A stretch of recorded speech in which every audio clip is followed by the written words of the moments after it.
Assalamualaikum warahmatullahi wabarakatuh. Saya Eri Asriani dengan NIM 4112201154. Kali ini akan mempresentasikan Equity Report PT Eka Dharma International Tbk dengan kode saham EKA. PT Eka Dharma International Tbk atau EKA didirikan pada 25 Agustus 1981 dan mulai beroperasi pada 1983. Adalah perusahaan manufaktur, perdagangan, dan distribusi yang fokus pada produksi berbagai jenis pita perekat. Perusahaan ini melakukan IPO pada 8 Mei 1990 dengan mencatatkan saham di Bursa Efek Indonesia pada 29 Mei 1990. Struktur pemegang saham. Pemegang saham utama EKAD adalah PT Eka Dharma Inti Perkasa yang memegang 81,77%. Selanjutnya, publik memiliki 18,23% saham EKAD yang diperdagangkan di pasar dan dimiliki masyarakat umum. Lalu, EKAD memiliki dua entitas anak, yaitu PT Mitra Niaga dan Visco Industries SDN BHD. Wilayah operasional. PT Eka Dharma International Tbk mengoperasikan 25 kantor cabang dan memiliki 20 stock point yang berfungsi sebagai pusat penyimpanan dan distribusi produk.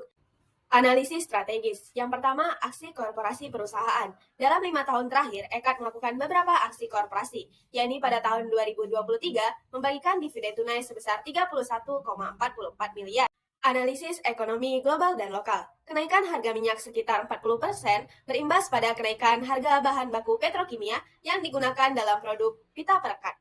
Namun, di sisi lain, permintaan di sektor otomotif, elektronik, dan kemasan tetap stabil. Tinjauan persaingan industri. Meskipun EKAD memiliki keunggulan berupa akses modal dan reputasi yang terdaftar di BEI, EKAD menghadapi tantangan utama dalam pangsa pasar yaitu produk dari Cina dan Korea Selatan serta produsen lokal yang menawarkan harga yang lebih terjangkau. Analisis rasio likuiditas. Yang pertama, current ratio. Current ratio PT Eka Dharma menunjukkan peningkatan signifikan dari 0,002 pada 2019 ke 14,21 pada 2023. Ini menunjukkan bahwa ada perbaikan besar dalam likuiditas. Quick ratio. Quick ratio meningkat dari minus 1,14 pada 2019 menjadi 8,90 pada 2023. Cash ratio. Cash ratio meningkat dari 0,08 pada 2019 ke 6,89 pada 2022.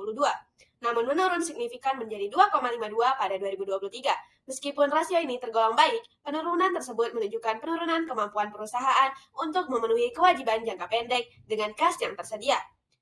Cash turnover mengalami perubahan signifikan dari minus 10,81 pada 2019 menjadi 1,39 pada 2020. Di sini terjadi perbaikan pengelolaan kas, namun rasio ini menurun bertahap dari 1,12 pada 2021 menjadi 0,78 pada 2023. Hal ini menunjukkan efisiensi pengelolaan kas yang terus berkurang, yang dapat memengaruhi pendanaan aktivitas operasional perusahaan. Analisis rasio aktivitas. Yang pertama, rasio perputaran aset. Selama 5 tahun terakhir, rasio ini terus mengalami penurunan. Penurunan ini menunjukkan bahwa perusahaan kurang efisien dalam menggunakan asetnya untuk menghasilkan pendapatan. Rasio perputaran piutang menunjukkan peningkatan signifikan hingga mencapai 15,98 pada 2022. Namun, pada 2023, rasio ini kembali turun ke angka 14,58. Rasio perputaran persediaan dari 3,31 pada 2020 menjadi 2,15 pada 2023 menunjukkan penurunan efisiensi pengelolaan persediaan. Dampaknya, perusahaan beresiko menghadapi biaya penyimpanan tinggi, penurunan likuiditas, dan kerugian akibat barang yang tidak terjual. Analisis rasio profitabilitas. Profitabilitas perusahaan selama 2019 hingga 2023 menunjukkan fluktuasi yang signifikan. Penurunan terutama terlihat pada operating profit margin dan ROE, namun terdapat sedikit peningkatan pada GPM pada 2023 yang mencapai 35%, menunjukkan bahwa perusahaan masih dapat mempertahankan margin laba kotor yang baik. Analisis rasio solvabilitas.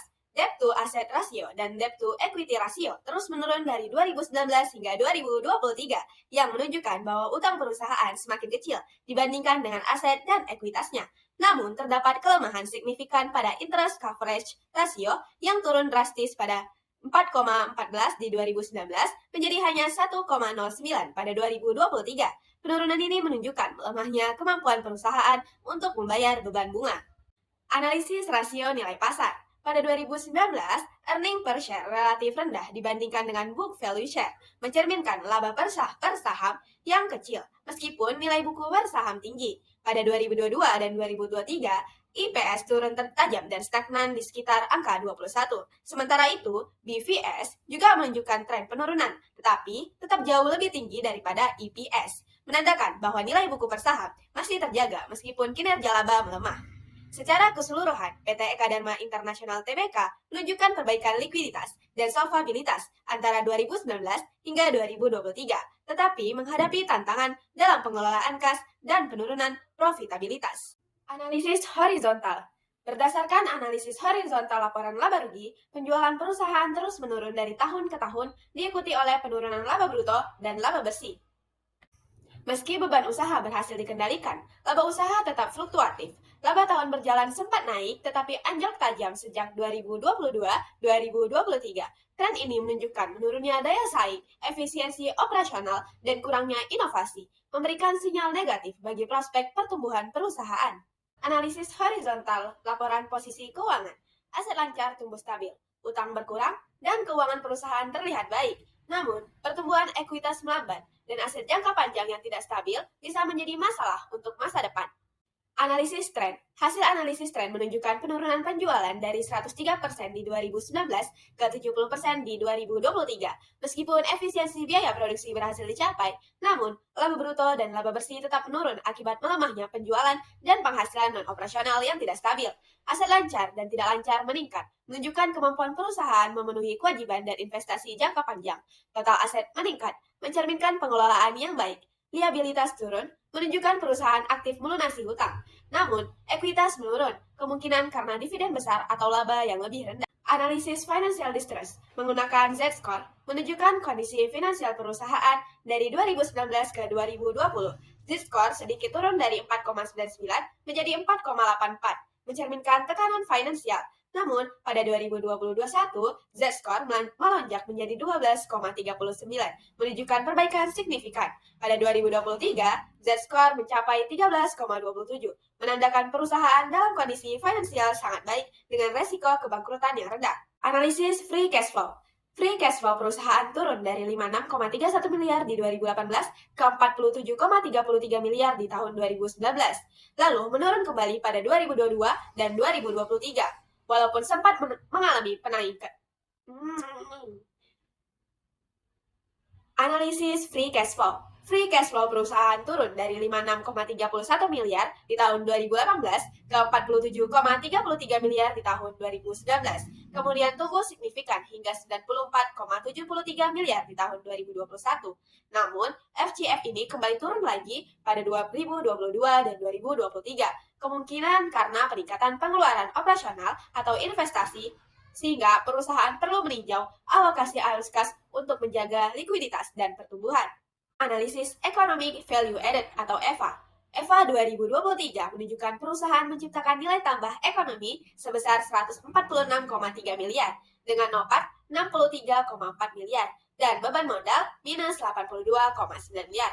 EVA menunjukkan EVA positif yang berarti bahwa perusahaan mampu menghasilkan nilai bagi pemegang saham, namun beban modal yang tinggi perlu dioptimalkan untuk mendukung pertumbuhan. Selanjutnya, rekomendasi secara keseluruhan meskipun perusahaan menunjukkan posisi likuiditas yang baik dan risiko kebangkrutan yang rendah, penurunan dalam pendapatan dan profitabilitas mengindikasikan adanya tantangan yang perlu diatasi. Oleh karena itu, disarankan untuk menghindari saham EKAD dalam jangka pendek, terutama bagi investor yang mencari pertumbuhan stabil dan keuntungan yang lebih baik. Namun, untuk investor jangka panjang, saham EKAD memiliki prospek yang stabil berkat posisi keuangan yang kuat. Meskipun ada tantangan dalam meningkatkan pendapatan dan profitabilitas. Jika perusahaan berhasil beradaptasi dan mengatasi masalah ini, potensi pertumbuhannya tetap menarik. Namun, perlu pemantauan terus-menerus terhadap perkembangan operasional dan pasar.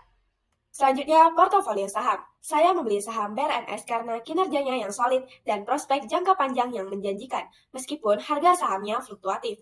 Pada 2024, pendapatan naik 231% dan laba bersihnya meningkat 54%. Didukung dengan cadangan emas besar dan produksi yang terus tumbuh. BRMS juga memiliki struktur utang yang rendah, rasio NPM yang tinggi, dan proyeksi 2025 menunjukkan pendapatan tumbuh 50% menjadi 200 juta US dollar.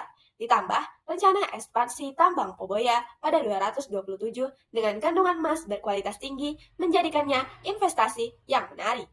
Sekian dari saya, terima kasih.